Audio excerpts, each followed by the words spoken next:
Sir ఇప్పుడు మేము ఇక్కడికి సీఎం గారి ఇంటికి 10 టైమ్స్ వచ్చినాం.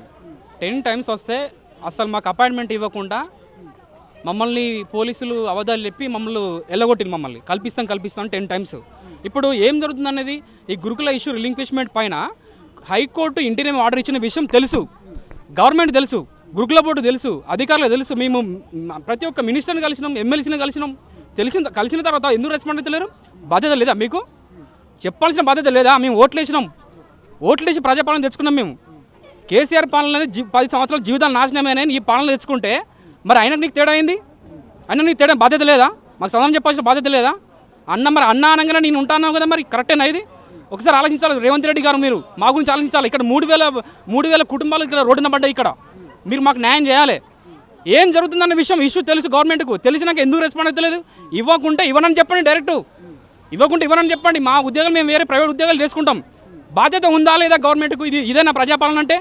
దీనికి రేవంత్ రెడ్డి గారు ఖచ్చితంగా దీనికి రెస్పాండ్ కావాలి. ప్రతి ఒక్క మినిస్టర్ని కలిసినాం, ఎమ్మెల్సీని కలిసినాం, వాళ్ళు రెస్పాండ్ అవుతలేరు. బల్మూరు వెంకట్ గారిని కూడా కలిసినాం. బల్మూరు వెంకట్ గారు ఎలక్షన్ల ముందు ఒక విధంగా మాట్లాడి, ఎలక్షన్ అయిపోయిన తర్వాత ఒక విధంగా మాట్లాడుతున్నాడు. ఎలక్షన్ల ముందు ఒక విధంగా, ఎలక్షన్ అయిపోయిన తర్వాత ఒక విధంగా. ఎలక్షన్కు ముందు ఏం హామీ ఇచ్చారు, ఎలక్షన్ తర్వాత ఏమనంటే ఆ క్యూ న్యూస్కి అటెండ్ అయ్యి తర్వాత మేము పర్సనల్గా కలిసినా కూడా ఖచ్చితంగా మీకు న్యాయం చేస్తాం, రిలింక్విష్మెంట్ ఇప్పిస్తాం, మేము న్యాయం చేస్తామని చెప్పేసి మాట్లాడడం జరిగింది వెంకట్ గారు. ఇప్పుడు అంటున్నారంటే ఇప్పుడు ఎలక్షన్స్ అయిపోయిన తర్వాత నేను ఒక ఏజెంట్ని మాత్రమే ప్రభుత్వానికి, మీకు మధ్యలో నా చేతులు ఏం లేదంటున్నారు. ఎంతవరకు న్యాయం అని ఒకసారి ఆలోచించాలి. వెంకట్ గారు తీన్మారం మల్లన్న గారిని కూడా ఇంతవరకు కలవడం జరిగింది. తీన్మారం మల్లన్న కూడా ఆయన వాయిస్ ఆఫ్ పీపుల్, ప్రజల గొంతుగా అని చెప్పేసి మేము బలంగా తీన్మారం మల్లన్నకు ఓటేసినాం.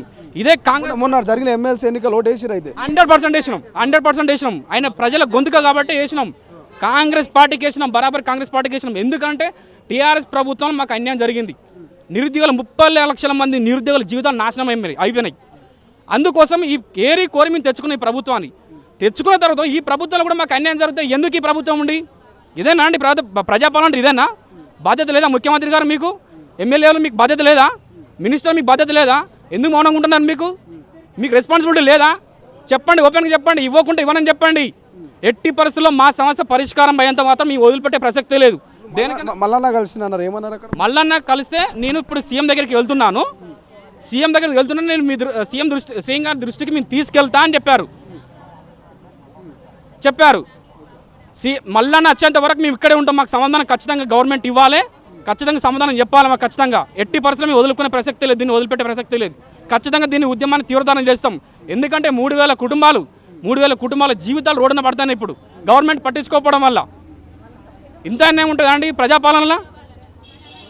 అసలైన తొలి వెలుగు. ఫాలో వాట్సాప్ @తొలి వెలుగు official.